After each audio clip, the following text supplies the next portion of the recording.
Something wrong, intention వేరే ఉంది అనేది స్పష్టం అవుతా ఉంది, చాలా క్లియర్గా అవుతా ఉంది. ఆయన కౌంటర్ ఇవ్వాలి కానీ తెలంగాణ మొత్తానికి ఎందుకు ముడిపెడుతున్నారు దీన్ని? ప్రజలు వేరు పాలకులు వేరు అన్నారు పవన్ కళ్యాణ్ గారు నిన్న ప్రెస్ మీట్లో. ప్రజలు బాగానే ఉన్నారు, మరి పాలకులు ఎందుకు ఇట్లా చిచ్చులు పెడుతున్నారు? ప్రజలు ఎవరు గొడవలు విద్వేషాలు కోరుకోవట్లేదు. ఇది ఒక పార్ట్ అయితే సరే. పర్మిషన్ రిజెక్ట్ చేసిన నేపథ్యంలో పవన్ కళ్యాణ్ గారు యాజ్ ఆల్టర్నేట్ అరేంజ్మెంట్స్ వాళ్ళ ఇంటి దగ్గర ప్రెస్ మీట్ పెట్టారు.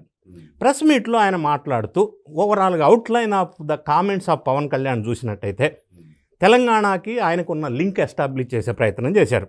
ఎందుకంటే ఆయన హోమ్ టౌన్ హైదరాబాద్, ఆయన పార్టీ పెట్టింది ఇక్కడే జనసేన.